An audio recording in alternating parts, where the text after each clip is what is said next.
It's the Bush League Mud Show. It's the Bush League Mud Show. Let's go. Are you ready? Make some noise! All right, what up? It is that time of the week for us getting together to talk about the things that we are watching that you don't have to, and that's professional wrestling in 2021. It's Slade. PJ. It's the Bush League Mud Show. It is May 30th, the Memorial Day weekend. It is here, the start of summer. It is also officially here. And this is also the first episode in which myself and PJ were not in the same room recording, as I am doing my thing in my aunt's garage here in the state of Illinois. No, it's not Mom's basement. It's my aunt's garage. There you go. A little upgrade. Well, it lives up to the Mud Show name. I mean, at least it's not in the backyard in the barn. Yeah. Shout out to, of course, PJ and producer Nate back at the Busy Course Studios in the dungeon. And let's get into it. Professional wrestling, usually a lot of the headlines, it's predominantly, just like every week, it's WWE usually. This week, there's a little bit more of some influence there in terms of the headlines, at least for one in particular, and it's overseas, the Far East, Japan. WWE, New Japan Pro Wrestling, reportedly in talks. And WWE, they reportedly started chatting with New Japan Pro Wrestling a couple of months ago. That's what's being reported. I don't know how much of that is true, but this is, of course, in hopes of striking up a working relationship between the two promotions. According to Dave Meltzer of the Wrestling Observer newsletter, he says the WWE is negotiating with an eye towards becoming New Japan Pro Wrestling's official American partner, and on a deal between them would include talent exchanges. Meltzer also noted, PJ, that New Japan Pro Wrestling officials have been speaking with WWE President Chief Revenue Officer Nick Khan, who's become a major player pretty much since day one, since he started with the company. And he was hired away from Creative Artists Agency last year. So no deal has been officially struck between the two companies, but talks reportedly, like I said before, this apparently went on like weeks ago, a couple of months ago, March or April. PWI Insider reporting that the origins of the talk stems from WWE inquiring about Daniel Bryan potentially working some dates with New Japan. Now, this had been talked about before, that Daniel Bryan, although he did want to stay with the company, he also, being that he knows this is probably the last leg of him in his prime of his career, he wanted some opponents in some promotions that he never got to work before. He wanted to be able to travel the world again and maybe get some of those matches out of his system before he calls it a career. He's currently a free agent, but, the company definitely wants to re-sign him, and they feel they might have an upper hand if they could get a deal done, which would be huge if that was that, to get a deal done like this. It's all of the influence of one individual that they desperately want to keep them away from the competition, like an AEW or whatever. Meltzer also added that WWE is right now deviating from its former isolationist attitude of WWE versus everyone by entertaining the idea of joining forces with New Japan, being they typically do. They don't work with outside wrestling companies. Yeah. Especially ones of this size. Yeah. But that's the thing, though. You listen to some of the things they did in the 80s and 90s. They would do some, it wasn't with New Japan, but it was with another group in Japan. They would do some side shows and whatnot, so they would work together in Japan. But yeah, once they got the big WWE name, I would say of mid-90s, that's when that partnership faded away, and they started, like Meltzer said, too, we're WWE, we don't need you kind of thing. It is interesting, though, with Daniel Bryan and that name coming up, and we mentioned it a couple weeks ago. How is this going to influence the re-signing talks? And with him opening up their eyes, this would end a decades-long kind of stalemate that they've had with the talent who've always wanted to go work over there, make a little extra money. Like we mentioned, Scott Hall was one of the main examples of who was affected. All he wanted to do was have some availability to go over there, and they said no, and he said, well, I'm going down south to WCW in the 90s. So if this option was actually available, I could see as a big plus for their talent roster who have wanted to work these matches. And of course, you got AJ Styles on that roster as well. Huge name in Japan, much success. Shinsuke Nakamura. So it makes sense on both levels.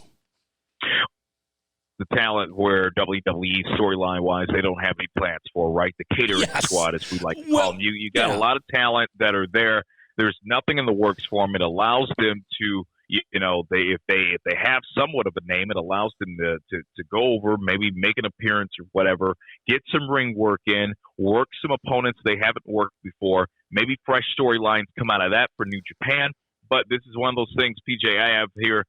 I'll believe it when I see it. Yeah. About a month and a half ago, it was announced originally that MLW was going to be the promotion that WWE was going to be working with. And for the most part, that turns out to be just smoke. Mm-hmm. But you can't ignore the idea of WWE, of course, partnering with any promotion. Like I said before, one of the sides of New Japan Pro Wrestling. Up until now, the last 6 months, dude, it's seen AEW working with New Japan Pro Wrestling, but with the announcement of AEW getting another show, Rampage, they're going to need some potential new, fresh ideas to kind of make it a little different from Dynamite. This could be also an opportunity that WWE is looking at to cut off that relationship between AEW and New Japan Pro Wrestling, just in case if Tony Khan and AEW had some ideas of maybe incorporating some of the talent from New Japan Pro Wrestling, using them maybe for Rampage. I don't know. But it reminds me of the 90s, the Monday Night Wars. If you remember, the first, Paul Heyman's always talked about the first victim of the Monday Night Wars, without a doubt, in his opinion, was ECW, because of the whole thing. It started off with Bischoff taking Paul Heyman's talent without compensation. Yeah. And remember, that was how Bischoff built up his cruiserweight division in WCW, getting the Mysterios, getting the Juventud Guerreros, getting a lot of these individuals that were on Paul Heyman's ECW roster. Vince McMahon said, well, hey, Paul, hey, pal, how about I cut you a check and we'll work together? And that kind of, unless you were an ECW talent that became a free agent, you no longer had a contract with Heyman, or no longer had any kind of legal ties or obligations to Paul Heyman, and you could just leave and go to WCW. It really put a hamper and really made it difficult for Bischoff to continue to get more of the ECW talent to come to WCW, which was the start of the demise for WCW. Didn't have those fresh cruiserweights coming in from Mexico and Japan anymore, and that was something that kind of hurt the show. Now that's an avenue that McMahon could definitely cut off. Also, New Japan Pro Wrestling, dude, they've been trying to get a steady presence in the U.S. here in the States for a while now. Their deal with Access Television, that ended over a year ago. Yeah. So partnering with WWE, that might be the way to go for New Japan Pro Wrestling. You've got the network right now that's currently being streamed on the Peacock Network. My only thing, one of the main issues will be, what does it mean for the wrestlers who are currently contracted for New Japan Pro Wrestling, who have been working some other dates? You've got the Jeff Cobbs of the world, and I can't remember, Will Ospreay had the similar type of agreement. Guys who could go work Impact, guys who could go work AAA. I don't know what it does for those wrestlers in terms of if they're going to be allowed to work dates for other promotions. And many of them, they've never worked for WWE. So that'll also be interesting to see as well. And, I look at this. New Japan's not dumb. I'm guessing they're leveraging to get the best deal. I mean, why not? Because, AEW, that is the hands down. Everyone thought New Japan, AEW, they're going to have the connection, obviously, with Omega, Young Bucks, all the guys over there, the EVPs that were there. There must be something, though, that they must have rubbed them the wrong way somewhere, because I thought that relationship would be in place by the time they hit TV, quite honestly. Now, I know I was expecting Kenta to make a lot more appearances, being that Kenta lives in Florida. Yeah. So it's not like they would have to travel him back and forth. After the whole Kenta-John Moxley match of the United States title, the IWGP United States belt, we didn't really see Kenta anymore, which was really surprising to me. Yeah, exactly. So, you have those kind of things going on.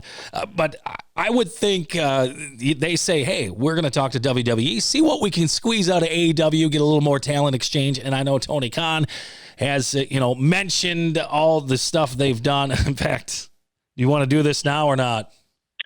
Yeah, so Tony Khan cut his own little promo Friday before Friday night's Dynamite episode on TNT. The Forbidden Door, as he likes to refer to himself as, which that alone, it's like people already know you're Tony Khan and you're the CEO. You're running this ship. Do we really need a nickname for you? Especially after he had said, if I'm not wrong, that he was going to try and keep himself out of any kind of storyline, stuff like that. He didn't want to take away from, well, that's kind of changed. But he was addressing the rumors of a WWE New Japan Pro Wrestling collaboration. He had a very interesting way of putting some things together. It was him and Tony Schiavone before Friday night's Dynamite. They shot a video that aired on Twitter. That was how I caught it. And we have some audio to play for the promo. I have here what he said, but I think I don't think I could really do it justice by reading you his quote. Yes. Let's just go ahead and let's just run it. Let's play what he had to say. Fans, as we set to go live on TNT tonight with AEW Dynamite at 10 o'clock Eastern Time, I introduce to you the CEO, the owner, the president of All Elite Wrestling and the Forbidden Door, Mr. Tony Khan. Thank you very much, Tony. I appreciate it, Mr. Schiavone. And as we get ready to go live tonight on Dynamite on TNT, I just wanted to address, as the Forbidden Door, I read in The Observer today that New Japan Pro Wrestling apparently has had talks with WWE's president, Nick Khan. Well, Nick, I have to say, if you've been talking to New Japan Pro Wrestling for 2 months, you've gotten a lot done. But just in the last 2 weeks, I've had Yuji Nagata, Ren Narita, and Rocky Romero on AEW. I've reunited Roppongi Vice. I've had the New Japan IWGP US champion Jon Moxley defend the title successfully on our show, retaining it. And I have future plans with New Japan Pro Wrestling for the US title. So you must have really gotten a lot done in the 2 months, Nick. In fact, I think there's only room for one Khan in the wrestling business, Nick. And it's me, it's Tony Khan. It's not some con man from Connecticut. Have a fun show tonight, Nick. See you on Dynamite. Oh, my. Crickets on that one. Now, according to Tony Schiavone, that was a one take. Well, it should have been multiple. That is like the equivalent of you see an ex-girlfriend and she's like getting it on with the high school quarterback or whatever, but you're like, I kissed her on the cheek that one time. I did it first. I did it on her cheek. Well, buddy, I went all the way to home plate, so fuck you. I mean, this whole thing sounded terrible. Yeah, I mean, I don't really have much to add to this. It's just, I mean, did it really have to be, if it kind of tells me that AEW is not taking this too seriously.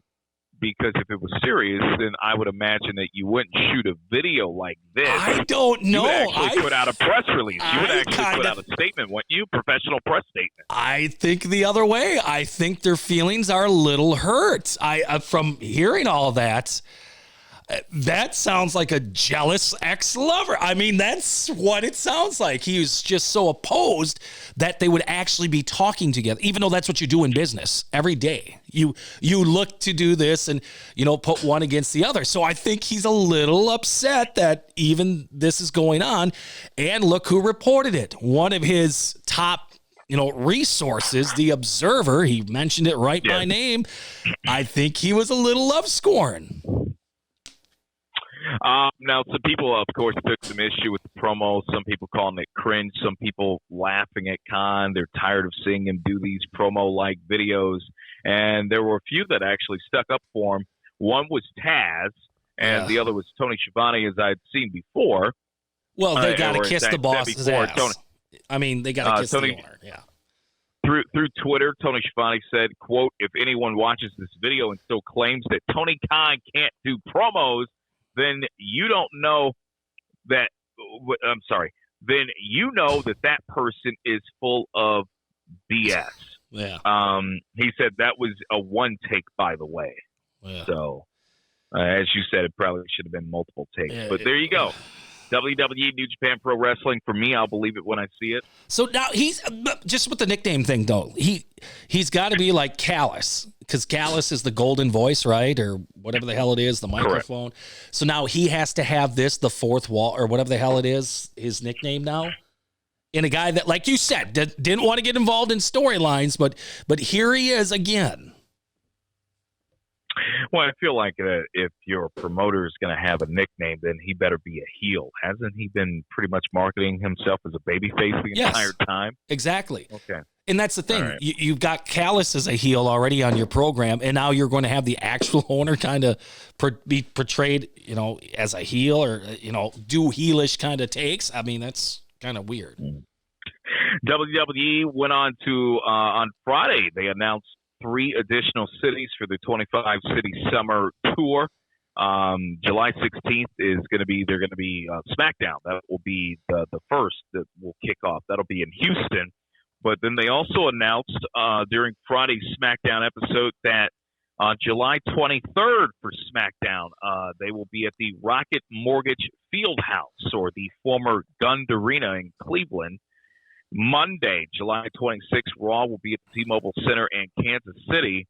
And the one that will be very interesting for me, dude, Friday, July 30th, SmackDown at the Target Center in Minneapolis. And the reason why I say this is because for July 16th SmackDown in Houston, there's talks and big rumors that John Cena might make an appearance there to kick off what he's going to have planned for SummerSlam. Yep. There's also a promotional tease that Edge and Sasha Banks, who both lost their title matches at WrestleMania and they have not been seen since, they will both be there. But for July 30th at the Target Center in Minneapolis, is this potentially, well, we might see a guy by the name of Brock Lesnar. It's lined up that way. We know he loves to return to the home area, the adopted home state area, and always gets loud pops that way. But I don't know where he would fit into the plans. Like we said, the Lashley match, I guess, if they're going to go that route, that date makes sense. Because when you were explaining the road tour, they're going to be in Cleveland, then Kansas City, and in Minneapolis. I'm like, wait a minute, where's the Chicago date? Because I thought we were hitting all the major markets. So I'm guessing they're saving for Chicago maybe a little bit later on this comeback tour. But Minneapolis, that date does stand out. You hit it right on the head. Yeah. The tickets for the live events for Cleveland, Kansas City, and Minneapolis, they will be going on sale next Friday in each market. Also, additional tour stops and on-sale dates are going to be announced in the coming weeks for the other cities that will be announced here in the future for the 25-city tour. For the touring live crowd, SummerSlam, that is one that's going to be going on. July is going to be Money in the Bank. Yep. And right after that, it's going to be the annual SummerSlam event. Initial rumors suggest that SummerSlam might be taking place earlier on the calendar than it usually does. The official date was reported to be Sunday, August 22nd, but now that might be changing. Well, it's official now. They've said that is. Yep, they've said that date is the 21st. So now it will be the 21st. It's a Saturday, right? We're still waiting for the Vegas venue to be announced during the Belmont Stakes, I believe, or whatever it is. Correct. So the original date was going to be Sunday, August 22nd. Now it's Saturday. Yeah, WWE doing a pay-per-view on a Saturday, August 21st. Multiple reports have suggested that SummerSlam is going to be airing from Las Vegas. And speaking about it, Dave Meltzer of the Wrestling Observer News, he's noting that pressure from the stadium in Vegas, the preferred venue for WWE, that led to them pushing forward a date that Meltzer thinks is a bad date because it's going to be a Manny Pacquiao-Earl Spence fight going on the same night. Meltzer said, this is the deal. The reason it's a Saturday was because the stadium in Vegas wanted a Saturday. Well, he said, however, it may not be in Vegas, but they already have got the date. That's a bad date because it's the same as Pacquiao and Earl Spence. Going up against a massive boxing bout means the WWE will have to stack the card to draw interest in the event, and reports that John Cena could be in the main event for this SummerSlam, as you were saying, because I know you really had some thoughts about this in terms of the Pacquiao fight and WWE, and I agree with you for the most part in terms of how there shouldn't be any worries at all, because if it has to do with ticket sales, now besides, I think their fans are going to have problems with hotel rooms that weekend, but in terms of getting tickets for the event, as of right now, Money in the Bank is selling very well. I think last I checked, there was only 1,000 tickets left for the Money in the Bank pay-per-view. Okay. That's a good sign right there on your return to the road. With the Pacquiao fight, with Meltzer's main issue on that, we've talked about, when's the last notable Pacquiao fight? It was Floyd Mayweather. It was Floyd, and that was, 5 years ago now? Correct. Ever since then, Pacquiao, unfortunately, it's almost 6. It's 6. Yeah, that's right. It would be 6 years 6 now. Years. It's been downhill since. He hasn't had, in every fight he's come back, he's lost. That's the thing. And this fight, I believe, is on free TV. So, from what I understand, I think it's on Fox, which is, which we talked about earlier this week. That's going to be very interesting programming if you have a SmackDown promoting the Watch SummerSlam the next night instead of their own boxing product that might be on. Yeah, so the announcement for the actual city and the venue is supposed to be next weekend on the 5th. There's the pre-show of the Belmont Stakes on NBC. And, Fox probably can't be too happy, but Vince has a deal with NBC through the Peacock Network. Yep. So I don't know, dude, who's at fault. I don't think really that anyone's at blame. That's just kind of how it's working out. And if they got to do a Saturday event, and I remember saying to you last week that I think that was why WrestleMania 9 didn't really do as well as what they had hoped for, because it was on a Sunday. Saturday, you've got people still there in Vegas. They're flying out on Sunday. Mm-hmm. And they're following the boxing model that's been set for years. What's wrong with this? That's the thing. Yeah, when I first thought, I'm like, oh, Saturday, that's kind of weird. But then when things are lining up that it is in Vegas, that makes perfect sense, because Sunday night in Vegas, that's got to be one of the deadest times to do something like that.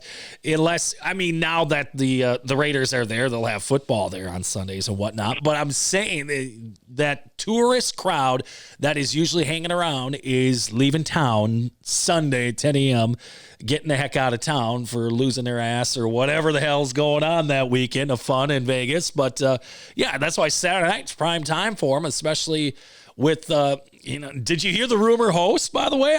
They're trying to bring in some big names. Did you hear this yet? Now, the host, I did hear they were looking to bring in a host for SummerSlam. Yeah. What's the name that you? Cardi B. Oh, okay. So, they're trying to get some crossover appeal here and make it a big event / party. And you got to party with Cardi, right? Hey, well, there you go. There you go. Hey, I'm all for it. Some personnel changes due this past week as well with the broadcasting team at WWE. It wasn't surprising at all. The company and Adnan Burke, after 7 episodes of Monday Night Raw, mutually agreeing to part ways. This is less than 2 months after he had started with WWE as the main commentator.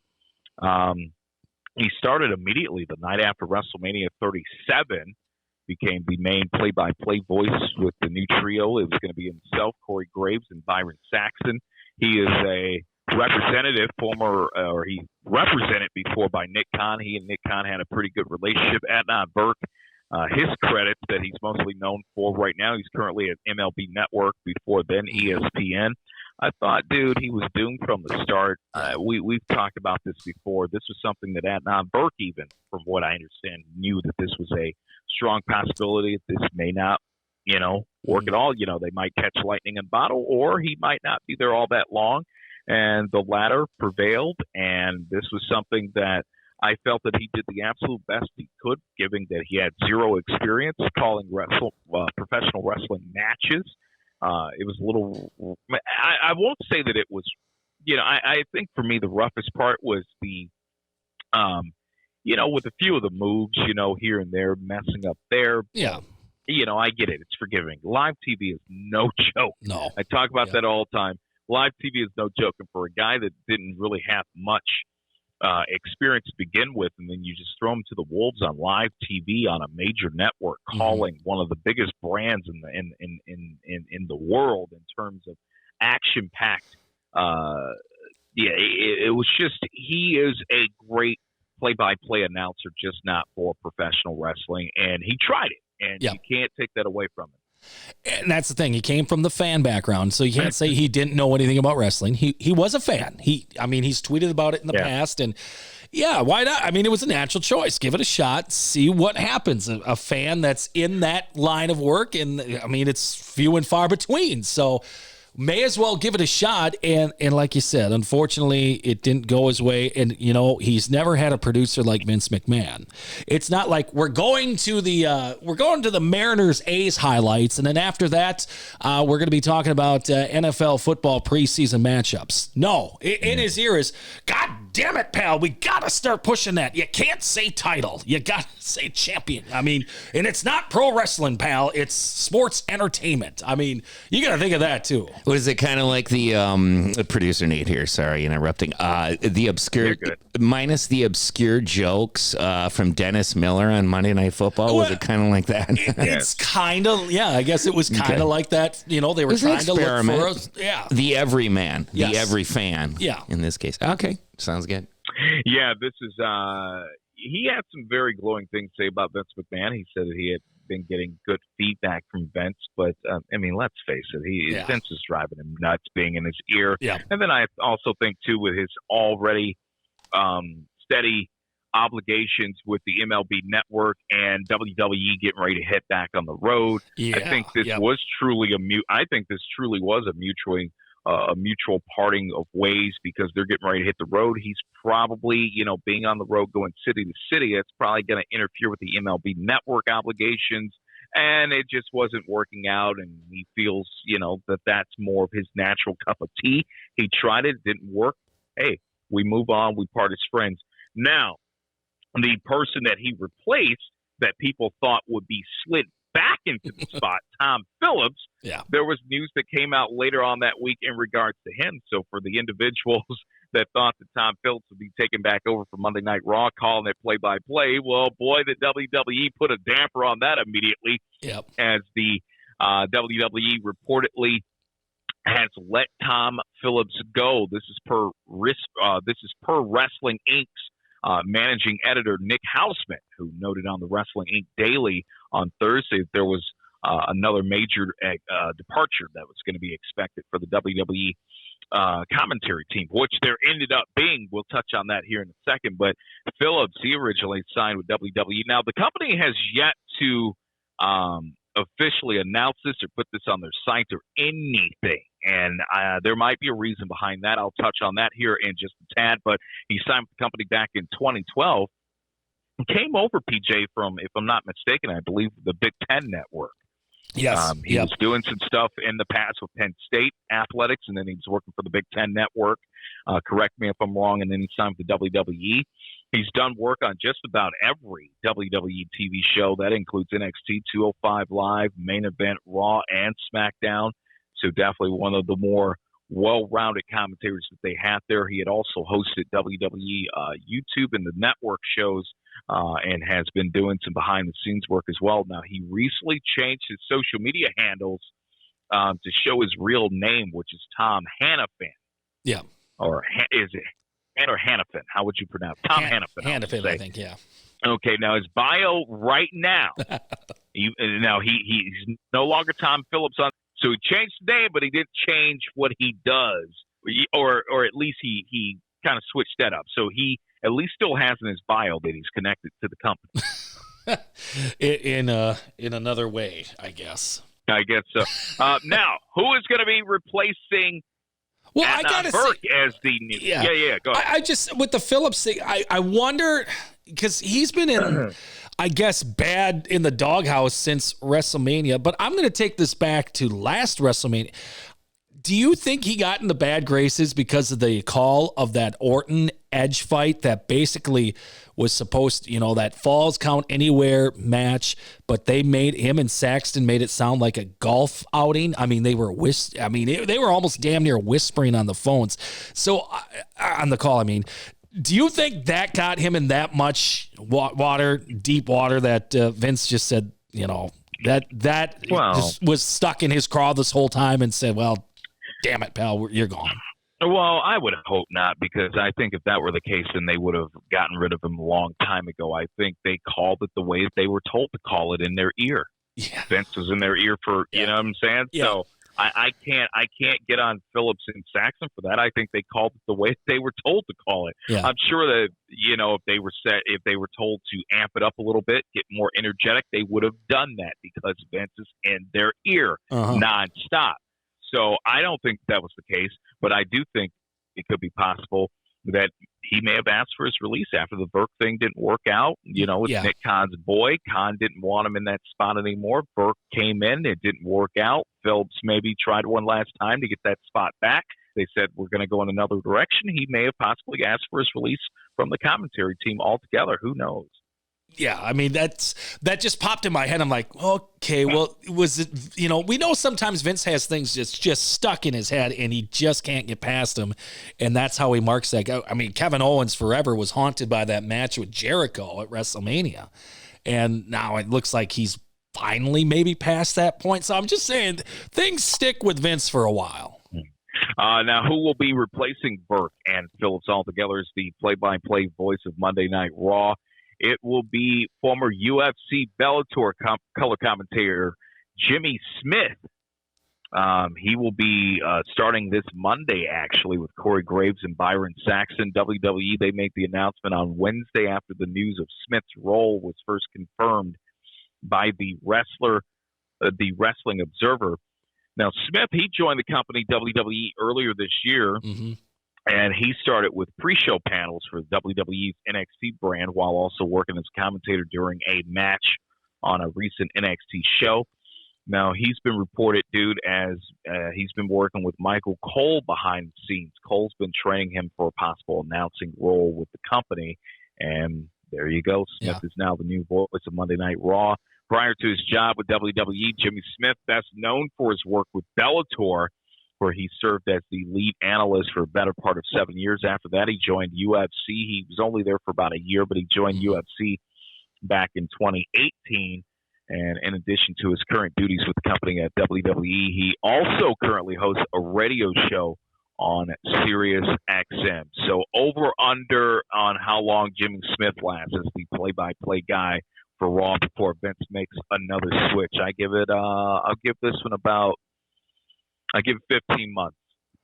I like this hire, actually. I give this years. Really? I like Smith. Yeah, I like him when he came over from Bellator. I know Joe Rogan wanted him in UFC. They got him in UFC. I'm not saying he's not going to be with the company. I'm saying until they move him off Raw. Well, I guess. But I think, though, but to be fair, they've moved Michael Cole off Raw. But I think, too, he has more of that background of where he's been, and he has got that excitement going, so he kind of already knows, what to look for and all that. And when you work with Michael Cole, and I think McAfee has said this, too, you just basically learn the system of how Vince wants things done. It's not like you have to be retaught how to broadcast everything. It's just get this lingo down, get this term down. This is what we're pushing here and there and there. And you can still tell with McAfee, I bet, is driving Cole nuts sometimes because he's just doing some off the script things. And I would just love to be a fly on the wall to hear what Vince is yelling to the headset at that time. But I think with Smith, I do like that pairing. I think it's a natural fit. And like you said, they've had him down since earlier this year. He's been behind the scenes getting better. So I do think he is the voice for Raw for a while here, but of course I could be wrong. They could switch it up next week. Well, we'll see how Jimmy Smith does. His first night, of course, as mentioned before, it's going to be this Monday night. So I'm actually excited to watch Raw. Being that I'm never excited to ever watch Raw, I'm excited to watch for this reason alone. John Cena in the news, dude, for stuff other than what he's mostly known for, professional wrestling, and what he's doing now, the movies. Although it did have a little bit to do with the movies, he had been interviewing around the world, promoting Fast and Furious 9, and interviewed the Taiwanese broadcaster TVBS earlier in the month. He seemed to have sparked some controversy while promoting the 9th installment of the Fast and Furious franchise. He said, quote, during an interview, he said that Taiwan is the first country to watch Fast and Furious 9. This pissed off some people in Beijing. Beijing has a huge input. They've got a huge marketplace in the movie industry internationally, and Beijing claims that they currently right now they are a self-governing okay, so I want to word this correctly so for those that are listening understand where we're going with this and why it's such a big deal. So what this is, Taiwan is technically not a country. It's an island that is claimed by Beijing. Okay, so it's part of the territory, and for years they've been threatening by force to take over and make it a country if necessary. And to Taiwan, they have their own government, which is democratic, okay, and they don't want to change. They have democratic elections, they have democratic armies, so most governments around the world, they don't recognize it as a country. Beijing's trying to get to conform, so they were not upset or they were not happy about John Cena's comments in terms of Taiwan being a country because they've been trying to make it a country of theirs for many years. So on Tuesday, Cena ended up posting a video message in which he recorded the whole thing in Mandarin, actually, which was really impressive. I watched him. He's really been taking hold of the Mandarin language. I know he was talking about learning it, but he got on the Chinese social network platform, which is called Weibo, at which he said that he had done many interviews for Fast and Furious 9 and that he had made a mistake. He said, quote, "I must say right now, it's very, very, very, very, very, very important," Cena said. He said, "I love and respect China and Chinese people, and I'm very, very sorry for my mistake." Now, he didn't elaborate on what exactly he was apologizing for.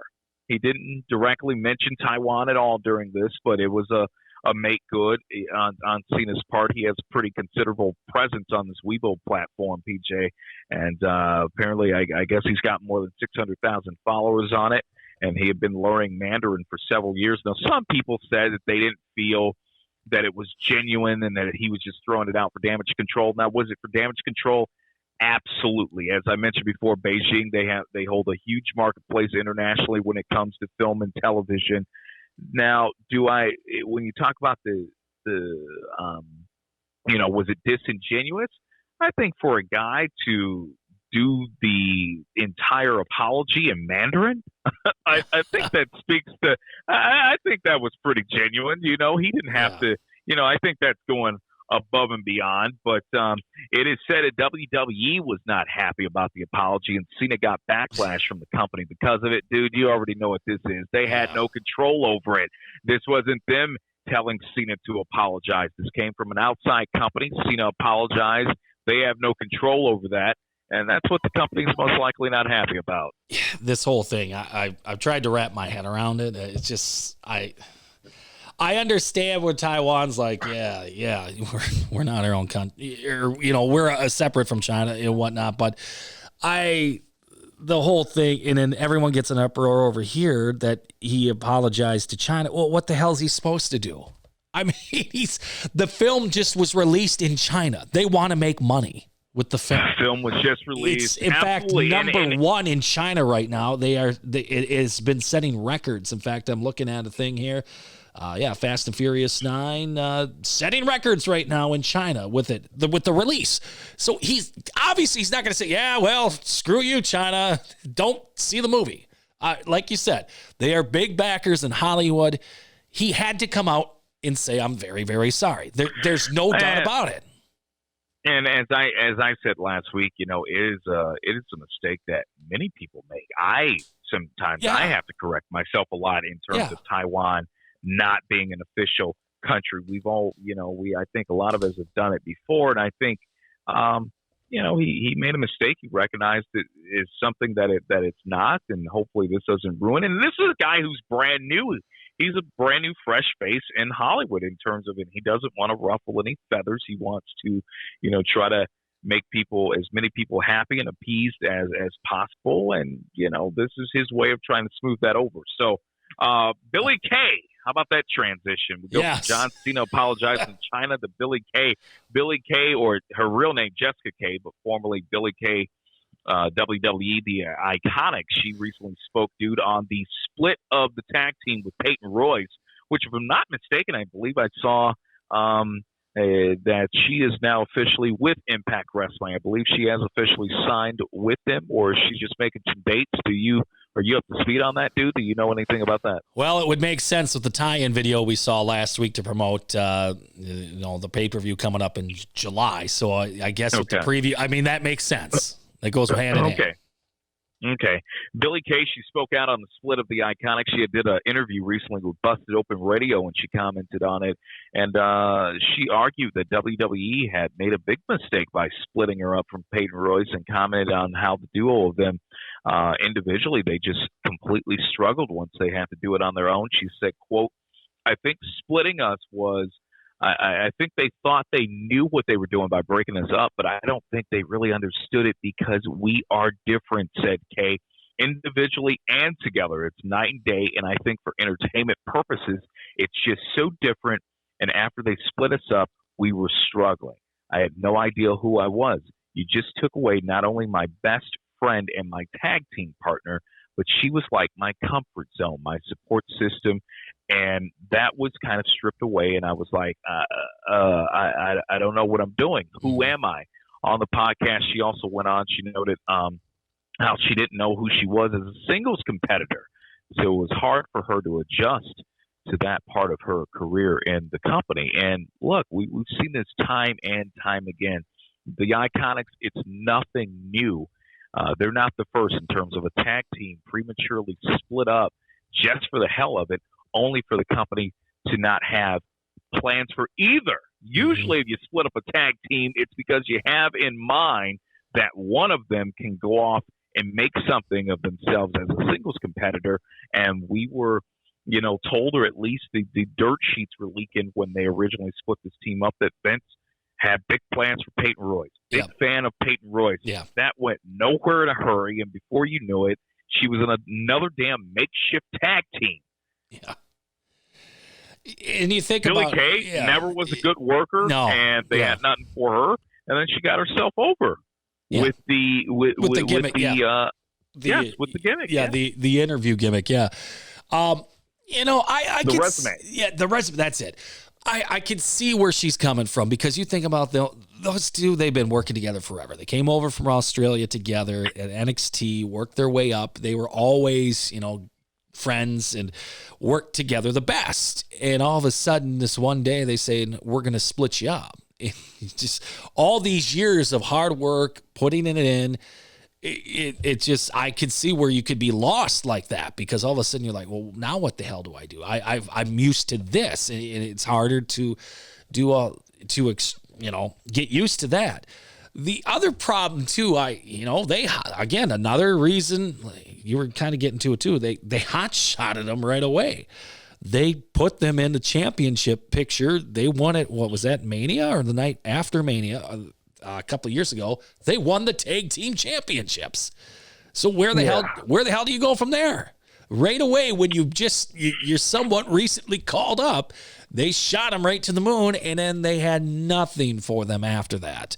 They kept them off for a while. Ladies, they were not strong in-ring workers. No. They had a great look, great charisma, personality, not great workers in the ring. So splitting them up with the idea of making them singles competitors, I thought it didn't do them any service whatsoever. Yeah, I do like the gimmick they had, though. It was kind of classic heelish champions, where the chicken shit heel, or they cheat to win, or whatever. I mean, I did like that gimmick, because they weren't the strongest in the ring, but they got by with that, and it worked for a little bit. The issues that I had, though, when they made the Iconics champs, is that honestly on television, I could have swore, if I'm not mistaken, they lost more than they won while they were the champs. Yes, they lost had all these the non-title, TV matches. Yep. They were constantly losing. I mean, just did not make them strong at all. They make me feel confident at all that they could be long-term champs. Yeah. Sonya Deville, update on her situation. The person that is in jail, and if we got to get you back up to speed, this was from last year. This was Sonya Deville at her house. Mandy Rose to sleep over, even though they had a SummerSlam match. Yes. That weekend. They're doing slumber parties with one another. A gentleman, individual, Philip A. Thomas, breaking into the house. Well, he had a competency hearing this past week, dude, and he's right now currently facing life in prison, multiple charges after attempting to kidnap Deville at her home. This is August 16th of last year. Wrestling Inc. has learned that Thomas has been found incompetent to stand trial, and right now is currently awaiting to be transferred to a mental health facility in Florida. He's been in jail since his arrest at Deville's home in 2020. Authorities said that Thomas, just in case you forgot, dude, had drove more than 450 miles to kidnap Deville. And he showed up at her house. He had a knife, mace, zip ties, window punches, and duct tape, according to the arrest report. Authorities said that Thomas spent hours at the home, eventually cut a hole into her screen door before entering the residence through an unlocked door. He was arrested minutes after the sounding of her alarm. And as noted, Deville had her temporary protection injunction against Thomas extended last week. The next protection hearing is going to be October 7th at 9 a.m. I don't know what more to say. When you're showing up to somebody's house, you drive 450 miles, and you show up with knife, mace, zip ties, window punches, duct tape, all that. Yeah. You probably should be checked into a mental health facility. That's just my take. Exactly. And, for the on-screen plans for Sony, I guess I'm a little surprised they brought her back in the GM role until this was all sentencing and everything was finished up, I guess, because I think that was a major issue. Obviously, she lost the match to Mandy Rose to get off TV and just concentrate on all that going on. And then, I'm surprised that they brought her back into this role right now to have her on screen back again, but until this is all resolved. But you hit it on the head. And I know we've talked about this before too. The women wrestlers, they have just some of the obsessive Twitter accounts of them and all that. It's got to be hard. It really is, because you don't know what a threat is, and you don't know who if someone's really a genuine fan, or like in this case they're gonna go overboard. Yeah, well, especially when you take into account. I always think about the meet and greets. Yes. Whenever there are conventions or WrestleMania weekend, stuff like that, where there's meet and greets involved. These females, you got fans that want to get up too close, put their arms around, the female talent, and, do particular poses with the female talent, just real cringeworthy stuff. Yeah. You always have to think about, you think about the safety of your entire roster as a whole, no doubt about it, but especially your female talent, where you just never know. Yeah. So hopefully this guy gets everything he needs to get.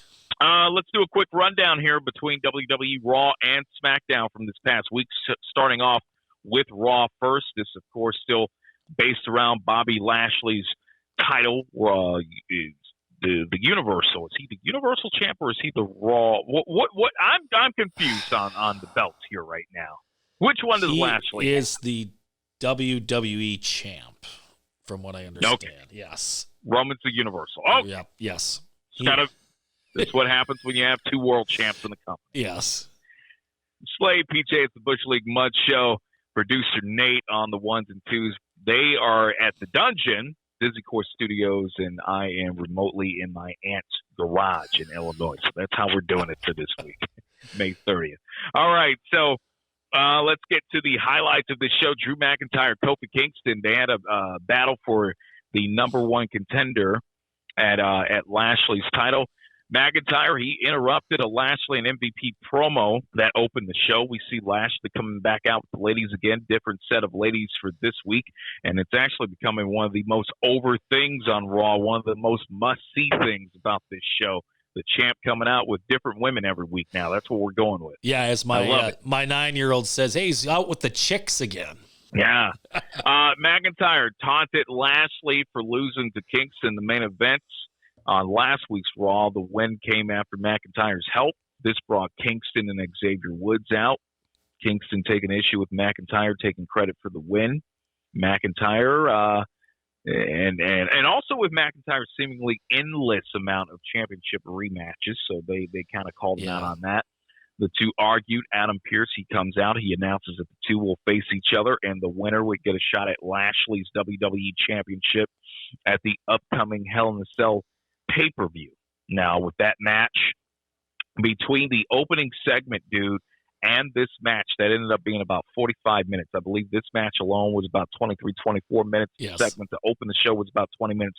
We got through 45 minutes of Raw between the opening segment and the match between Drew McIntyre and Kofi Kingston, only for it to end in a damn no contest. Yeah. 45 minutes, dude. Yeah. We get a match that actually wasn't a bad match. MVP and Lashley, they watched the match from the VIP lounge they had set up at the entrance ramp. Yeah. McIntyre, he dominated the early part of the match through, brute force power against Kingston. Kingston used his speed to his advantage in the match to get some offense in. McIntyre, he eventually waved MVP and Lashley to come closer. That brought the champ down the ringside. This led to Kingston and McIntyre eventually crashing into Lashley. Lashley and MVP, they responded by attacking both men. That basically drew the bell, leaving uncertainty over Lashley's opponent at the upcoming pay-per-view. Pierce now would later say that there would be a rematch next week because it's Monday Night Raw, dude. Why not? We got 3 hours to fill, so why would there not be a rematch? There's going to be a rematch, and Lashley would be suspended for 90 days if he or MVP interferes in this. Your thoughts on this match? Or just this whole scenario? Just like you said, the 45 minutes. There's no way they would have done this in front of a live crowd for 45 minutes. And then you bring it back the next week. You're going to have to watch it again. I mean, like you said, it was a great match between the two. Kofi and Drew McIntyre put on a great match. Problem is, 45 minutes and no winner, no resolution, no nothing. You've got to wait now and watch this week to rewatch what you did last week, and you're getting nowhere with it. Another highlight of the show, we saw Nikki Cross defeating Rhea Ripley in a 2-minute beat the clock challenge. Yes, Ripley, she lost track of time with only 2 minutes to beat Cross. It's a challenge laid out by Charlotte Flair. Time ran out as the Raw Women's Champ was on the attack in the corner. Smirking Charlotte Flair, she made her way out to the ring for her match as Ripley stood there stunned in the ring. Dude, I thought, look, Nikki Cross, they're preaching false hope for fans to think that Nikki Cross is going to be involved in the Raw. Now, they may have to start feeding Rhea some people to beat down the road, and this isn't over. I think this won't be the last time you'll see Nikki Cross and Rhea Ripley in the ring together, but this just gave me Luger vibes, dude, of WrestleMania 10, him celebrating, getting hoisted on shoulders because he beat Yokozuna via countout. This didn't make Nikki Cross look good. She's running around the ring and excited because she beat someone. She was getting beat down in a corner, and she only won because time expired. I didn't understand the whole getting around, running around the ring like she's Bo Dallas, all excited because she won that way. I don't know. What did you think? I thought it was complete horseshit. I mean, it's a 2-minute match. I guess at least it wasn't like a schoolboy or a roll-up victory, but this is if we're doing 2-minute match challenges, it's terrible. Nate, what you want to add to that? Yeah, you were chomping at the bit on this one. Well, I was just smiling because of the way that you guys respond to certain things. You guys are like the anti-pump up for these shows. Well, so watching this, it was like, but I love it. It's honest. That's why people listen to the show, because it's honest. Well, the issue is that we are in the day and age of professional wrestling where we're doing on average 20-minute matches where we've got people that realistically should be dominating smaller opponents or people that shouldn't even be in the ring within past 2 minutes. So we've got all these matches with giants taking 20-plus minutes to beat little small people, but I'm supposed to believe in the concept of a 2-minute match in today's day and age of professional wrestling. It just doesn't do it for me. It was the David and Goliath kind of matches. Correct. Yeah. That's what it was. And you're saying now they've is this just picking on somebody? Yes. Okay. Yeah. Now, Charlotte, who was she facing? Well, as we had talked about on last weekend's episode of the Bush League Mud Show, she was going to be facing, once again in a rematch, Asuka. Yep. Yes, and what happened in this match? Well, it was a solid match, but we've seen it one too many times. Charlotte Flair defeated Asuka via pinfall. This came after reversing the Asuka lock into a pin. This was a lengthy match. They're two rivals, pretty lengthy match, back and forth until Flair's late reversal to steal the pin and the win. Later on in the show, it was announced that Flair would face Ripley for the Raw Women's title at Hell in a Cell. You excited about this Flair Ripley match, dude? They're doing it way too early. This is a SummerSlam match. I thought it was going to be a SummerSlam match. Yeah, we're hot shotting this thing. But we ruined that when quick. we did a rematch between Asuka and Ripley the night after WrestleMania. Yeah, So I mean, pretty much threw that in the toilet. And have they haven't really announced if this is a Hell in the Cell match or if this is just a regular part of the card. And that's what we hate about these theme pay-per-views is we don't know what actual match is going to be in the damn Hell in the Cell. Yes. Yeah, so we've got to figure that out. What else happened on this lame show? Well, we had Cedric Alexander, if you care. He defeated Shelton Benjamin via pinfall. Matt Riddle, defeated Xavier Woods via pinfall with an RKO. Yeah. This was another long match on the show, but Riddle, he won by taking a page out of the Vipers playbook to defeat Woods. We also had Jackson Riker. Now, we talked about that. You and I talked a couple of weeks ago. We had saw reports. There was a report that Jackson Riker, because they need people to feed Lashley, and they're so short on that right now with Orton and Styles being on tag teams. Yeah. There was talks that Jackson Riker might eventually be in the world title picture at Lashley. And after this match, there might be a little truth to it. We called BS originally, but Jackson Riker defeated AJ Styles via pinfall after a boss man slam. The finish came after Elias ran in to hit Styles with a knee while the ref was distracted. After the match, Omos, he ran in for the save, taking out Elias by driving him into the LED board, but the damage had been done. Riker scores a pinfall over AJ Styles. This is a cluster of everything. We don't know what we're doing with any of the. So now all of a sudden, you painted Styles and Omos as this heel team. But after this, they're babyface. They're good guys now because you had Omos running out to make a save and then just beat the hell out of Elias. And like you just said, Riker, we're going to throw him at Lashley. Okay, well, that's two supposed heels. Allegedly. Yeah, that's two heels. So you're trying to get more heel heat on Elias and Riker, but yet your tag team champions, which is a heel team, has now just turned face. Yeah. Humberto Carrillo. He was back. Want to know what happened to him? He got to beat the crap out of him by Sheamus.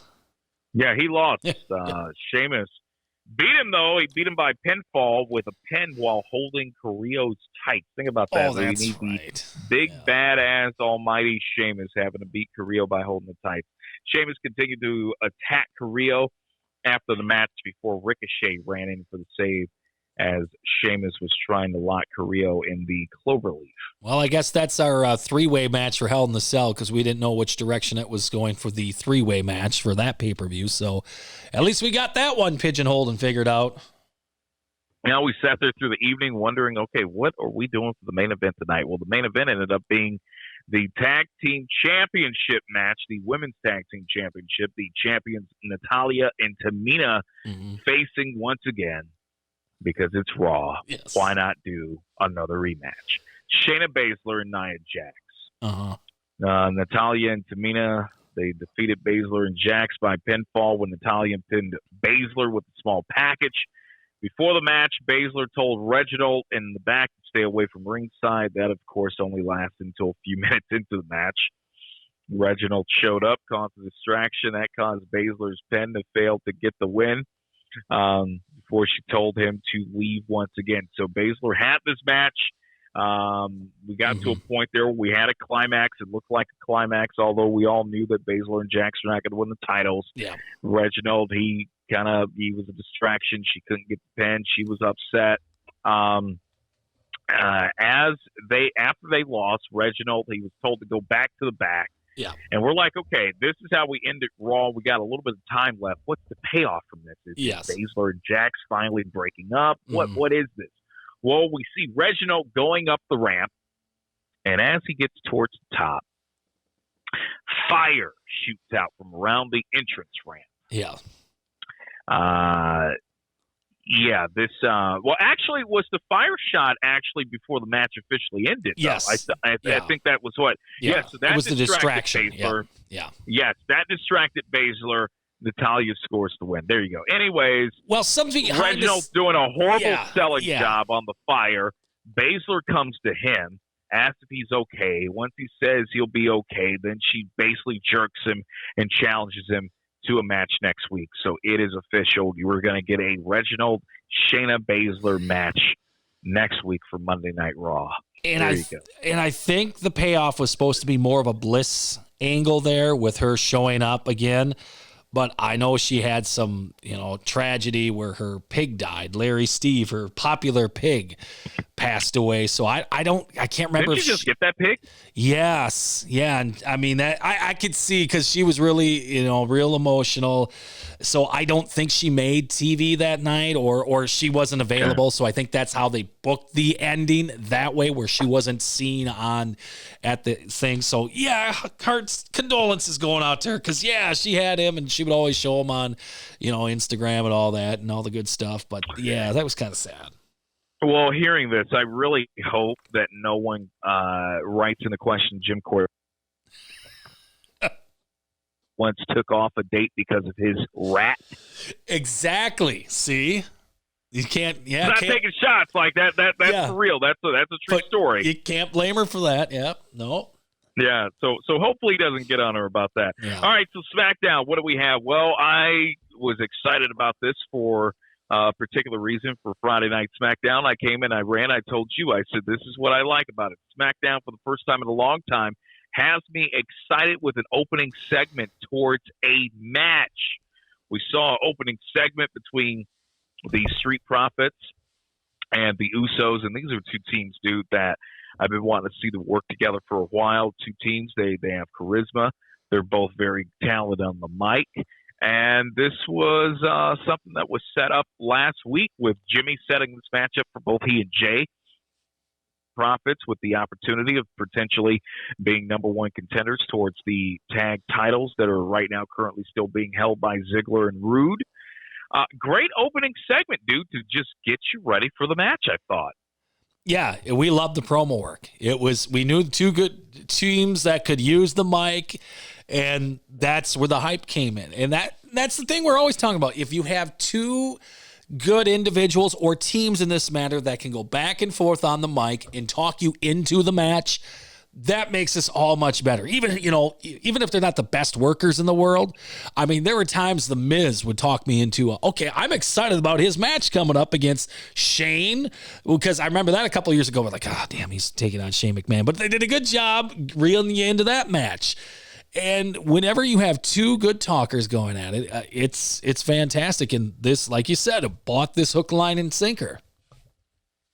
And I also thought, too, that it didn't feel like a typical scripted WWE promo. I felt like they went out there with bullet points because they don't need to be scripted. I don't think you need to script the Street Profits or the Usos. I think you can give them, or at least if it was scripted, it didn't come off that way. There were a few things from the Street Profits that they did say that I'm like, okay, they were probably told by the writers to make sure that you get that in there. But for the most part, I felt like it was a bullet point type promo.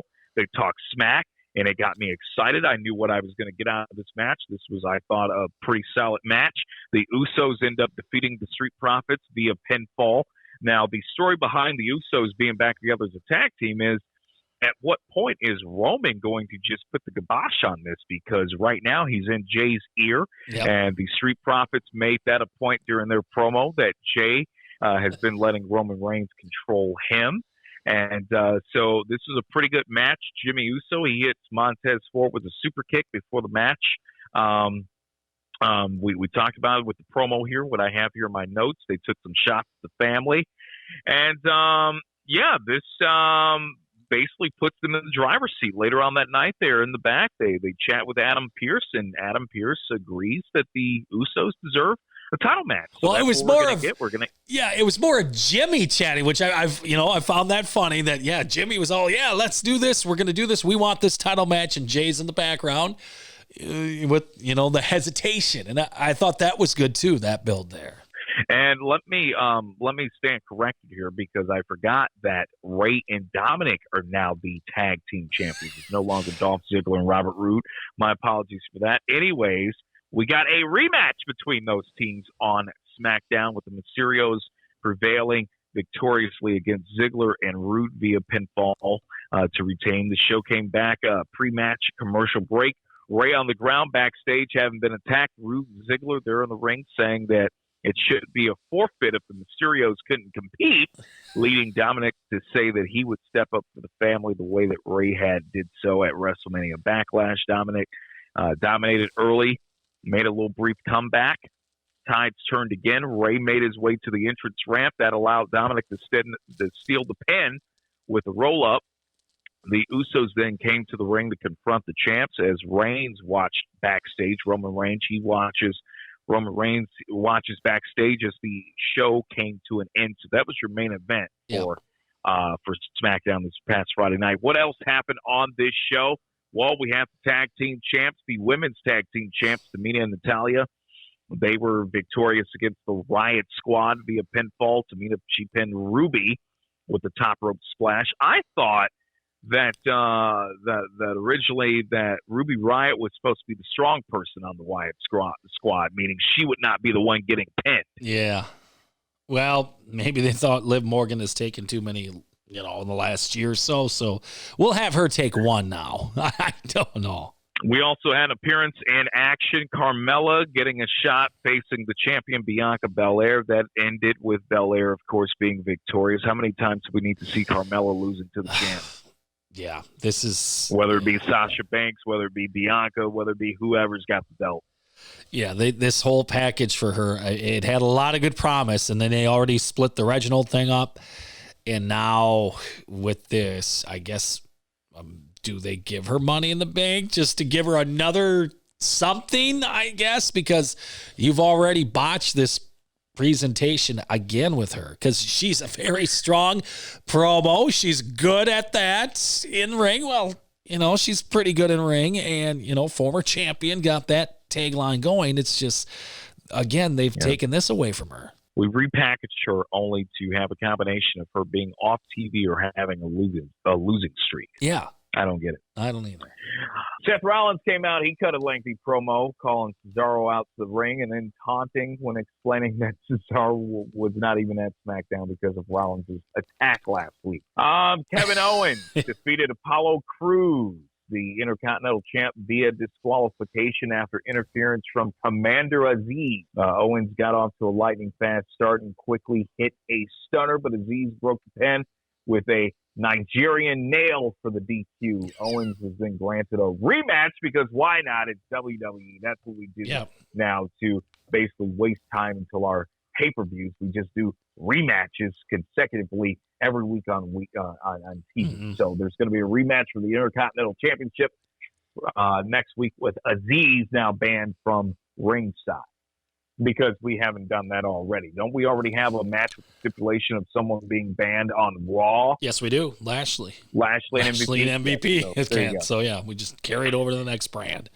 Yes. Also, we have here Shinsuke Nakamura defeating Chad Gable via pinfall with a Kinshasa Rick Boggs again playing the guitar for Nakamura's entrance. Otis slammed Nakamura before the match to soften him up for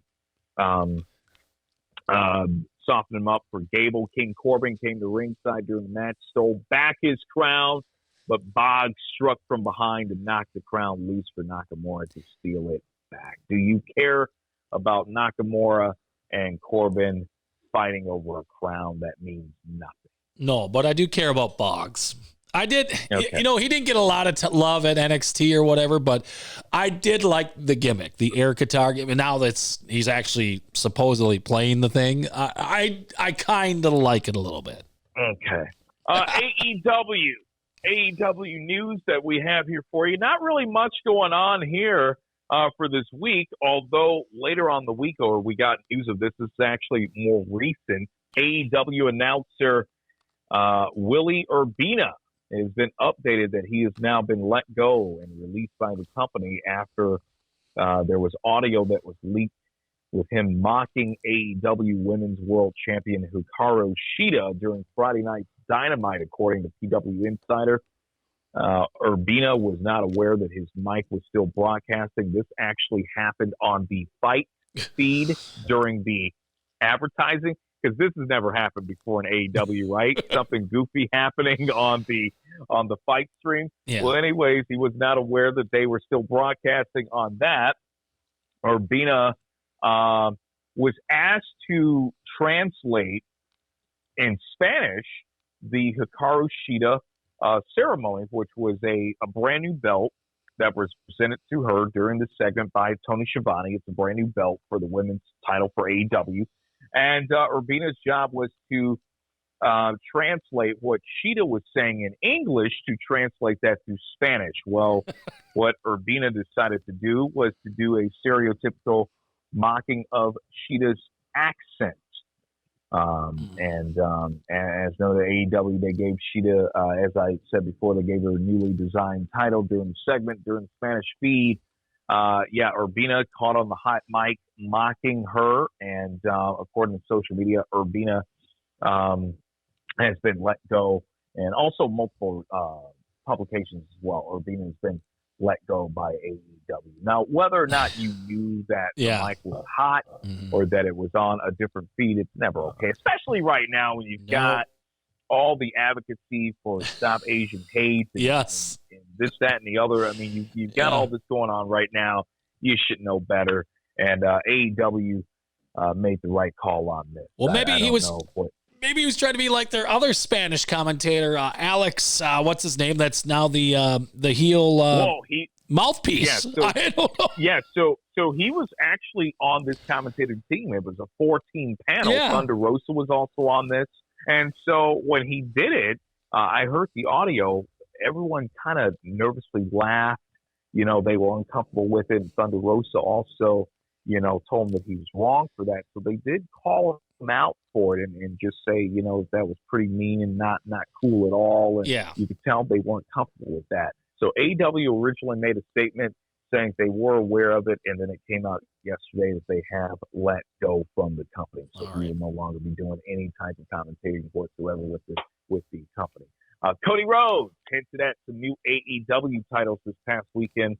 Rhodes took part in a AEW Double or Nothing 2021 pre-show media call on Thursday.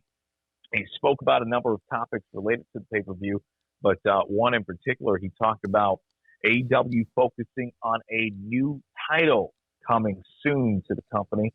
Now, he would not specifically specify what belts those would be. Fans are speculating that might be the trios belts that we've been talking about for a while, because of the fact that, well, as Cody said, hence, we have a lot of teams on our roster.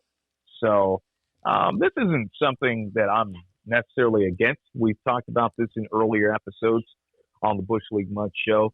If you're going to have all these factions and you're going to have all these, mainly factions, you might as well have trios titles. Why not? Whatever. My problem is, why does he have to... Make it mean something to have a faction. Why does he have to go on this press junket and just reiterate what Tony Khan said months ago?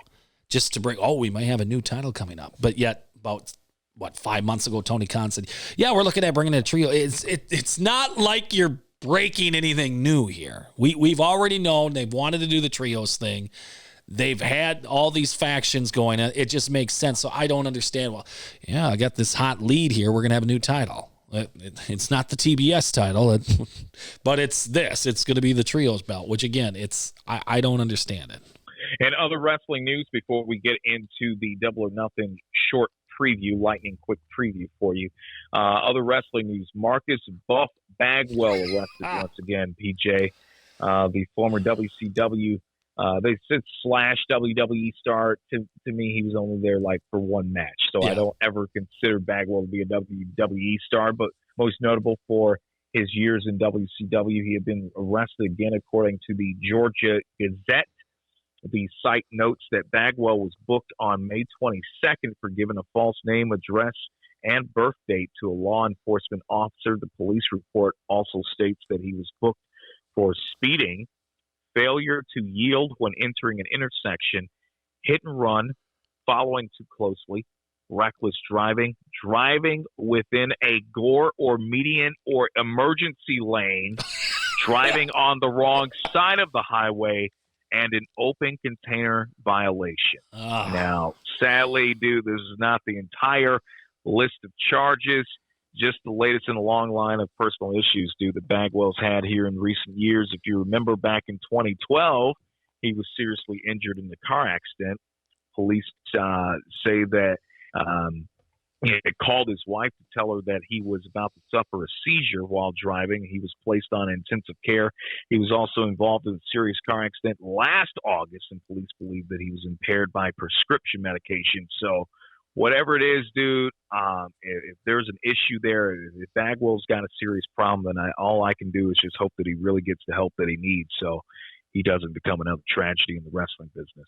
Yeah, we don't want that. I guess the male gigolo business, too, is not getting as much profit as it was before, I guess. So maybe well, his mugshot does not look very. I don't know if you caught his latest mugshot, but he's looking pretty rough in that one. Yeah, so the clientele must be dipping down on that one a little bit. Starting to let himself go. A lot of grays on the head and the face of Marcus Alexander Bagwell these days. All right, so AEW Double or Nothing pay-per-view. That's going to be airing tonight. We're recording this May 30th. We're not going to go too in-depth match by match, but we'll just kind of call out the match. And, PJ, I'll just ask you what you think the result will be for these matches. We kick off first for Double or Nothing, AEW, the Casino Battle Royale match. They're doing this once again. Mm-hmm. We've got some of the competitors in this match: Griff Garrison, Evil Uno of the Dark Order, also going to be in this. Christian Cage. Those are some of the notables. What are you thinking, dude? I think this could potentially be the kickoff to Andrade and Kenny Omega. The winner will get a title shot for Omega, and they've been pretty hush-hush about the contract negotiations or the talks with Andrade. Andrade and Kenny Omega set to take on one another at Triple Mania in Mexico City. Now, that is going to be for the AAA belt, but this could be something to kind of kick off the wheels to Andrade and Omega. I'm just going to say wild card. I'm going to say Andrade, he appears tonight, and he will win the Double or Nothing Casino Battle Royale. What do you got? Yeah, I'm with you on that because, they have been showing this big question mark card as of late that is in this thing. And now debuts haven't really done great in these. They brought in, I think Ethan Page was like at the last one they did, Battle Royal. And, this is how they brought people in, Matt Sydal and all that stuff. Debuts usually don't win it, but I think in this case, it's either Christian Cage, who they've been building up, so it could be Cage, but I'm with you. It could be Andrade. Okay. Next match, we've got Hangman Page, who's just kind of been hanging in the wind lately. They haven't really had too much going on with him. He's going to have a match against Brian Cage, who beat him several weeks ago on Dynamite. Very rare do you get rematches in AEW. Here's an exception right here. I'm going to take Hangman in this. They really haven't had much to do with him over the last several months. There's no reason to beat Hangman again. No. You might be able to have a third match and continue to just let Hangman have his issues with Team Taz. I'm going to take Hangman in the match against Brian Cage. You got to have Hangman win. I mean, you're trying to build this guy up as the so-called potential guy to take the belt off of Omega. And, yes, you've got to have him win to lead up to that program. Match of Sting and Darby Allin versus Scorpio Sky and Ethan Page. Your thoughts on this? Are you excited this is being marketed as Sting being in the ring? We haven't gotten any kind of inclination that this is going to be another cinematic match. This seems like Sting working in the ring. I am not excited for this match one bit. They took the steam off of this match when they took the belt off of Darby Allin. They've really crushed this match. I know they're selling the point. This is Sting's first live in-ring action in 6 years. They killed it for me when they took the belt off of Allen, because why are these two goofs chasing after him anyways? I've got nothing for this one. This will make no sense for Sting and Darby to lose. No, I mean you're not going to have Sting work in the ring for him to lose. Sting and Darby in this match is what I have. Yeah. We have Anthony Ogogo versus Cody Rhodes, who will be appearing tonight. He'll be the American Dream for one night and one night only. Fighting for all of us. How would we do it against England? We are still at war with them. Yeah, people still making fun of Cody for the American rah, rah, rah promo speech, or the, as I like to call it, the self-serving political statement that he made. I mean, there's no doubt about it, right? That promo for me, I'm like, okay, this guy's eventually going to become a politician. That was him giving it a try that night with the rah, rah speech. And I'm a little torn on this. How do I feel that it should go? I feel that Ogogo should win this. Yep. Yeah. My gut feeling, though, says that Cody will probably win this match. And all of that work, having Ogogo coming out, punching people in the gut, making people bleed at the mouth, having him lay Great Britain flags over wrestlers, over Cody, it would have all been for nothing. And yes, I'm with you. I think Cody wins this match. Ogogo should win this match. And I don't want to hear then from any of these EVPs in AEW and how Triple H never put talent over. I want them to stop talking that way if this is how that match goes tonight. They can just shut the hell up with all that, because they're doing the same thing here.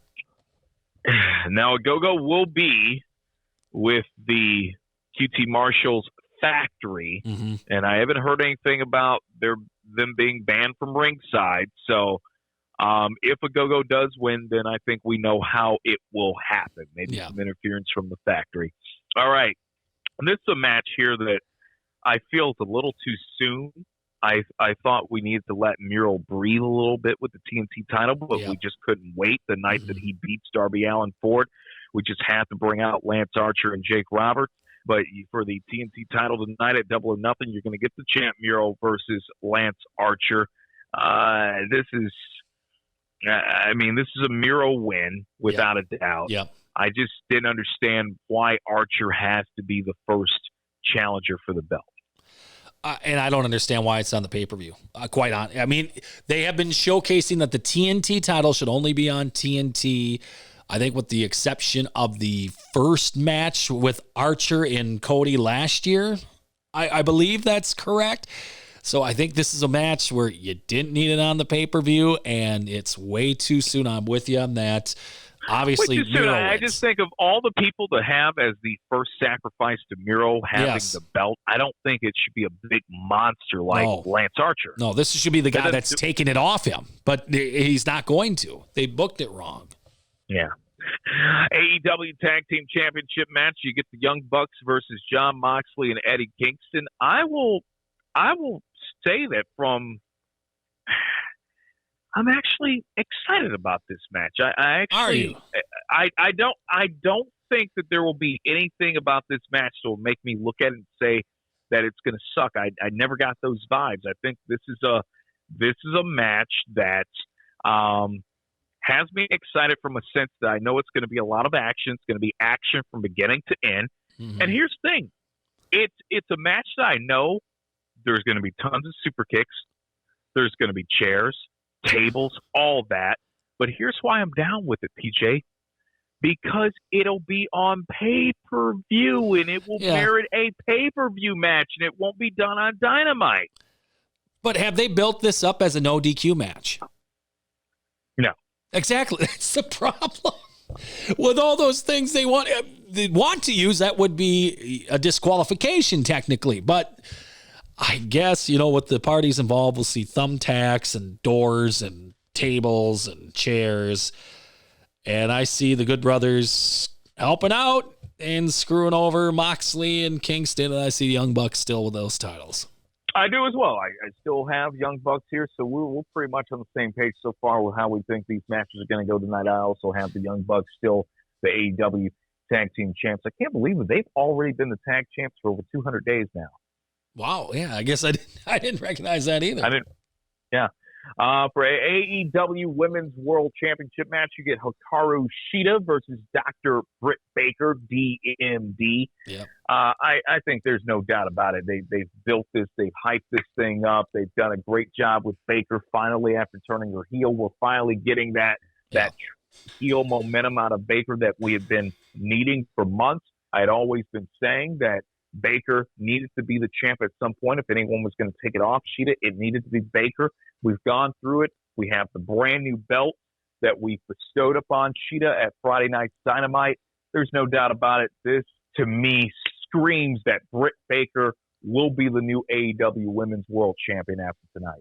She, again, like I said with Paige, she's had it for over a year. She has to win this. They put too much development into it. Her promos have been too damn good.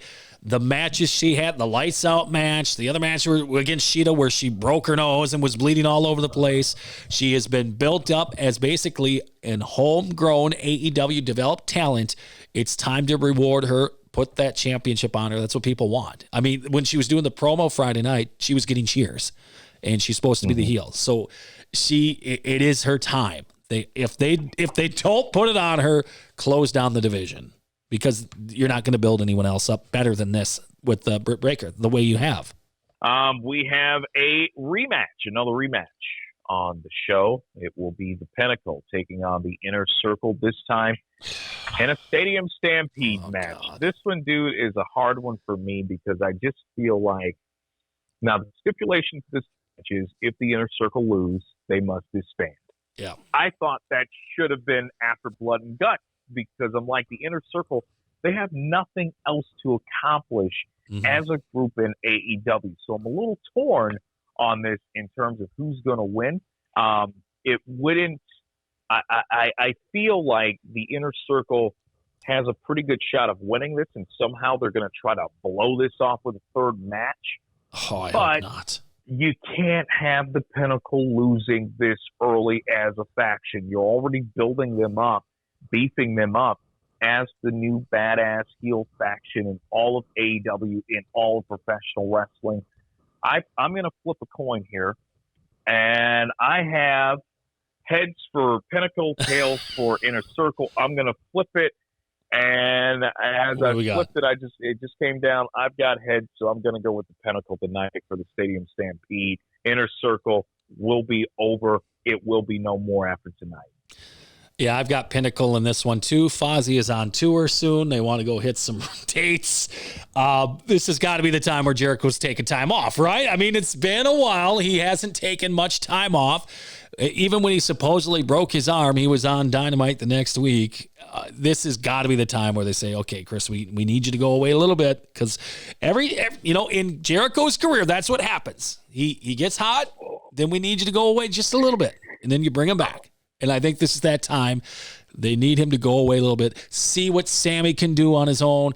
Hager, I don't know if he's still going to be doing Bellator stuff, or if he's serious about doing more of this or not.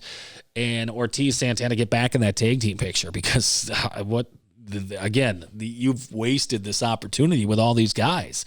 So I think it is time to break them up. AEW World Championship match, the main event, or at least is being pegged to be the main event. You've got the champion Kenny Omega versus Pac versus Orange Cassidy. They had no plans for Omega. They just threw this match together with these two competitors. This is a triple threat. It had to be a triple threat after Orange Cassidy, unfortunately, was legitimately hurt in the match, the number one contenders match a couple of weeks ago on Dynamite between he and Pac. Not much really needs to be said about this. Omega's winning. He's going to prevail and keep his belt. Yep, right on with you with Omega. My only thing is this whole pay-per-view, it has to deliver. You've had back-to-back kind of bad endings for pay-per-views with AEW here in the last run here, the couple months with the non-exploding ring, and I'll even say blood and guts, I guess, with the fall off. There was some blowback about that.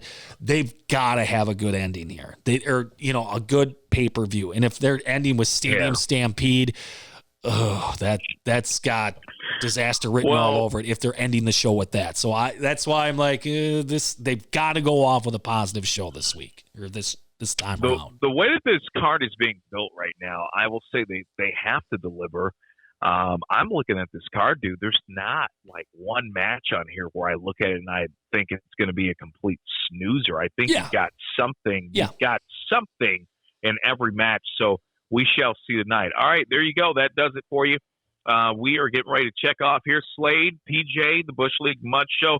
Also, special thanks as always, Dizzy Course Media, The Dungeon, producer Nate on the ones and twos. Be sure to definitely subscribe, like and subscribe to us, and catch us wherever you hear your podcast. We will get up with you next week. Enjoy. All right.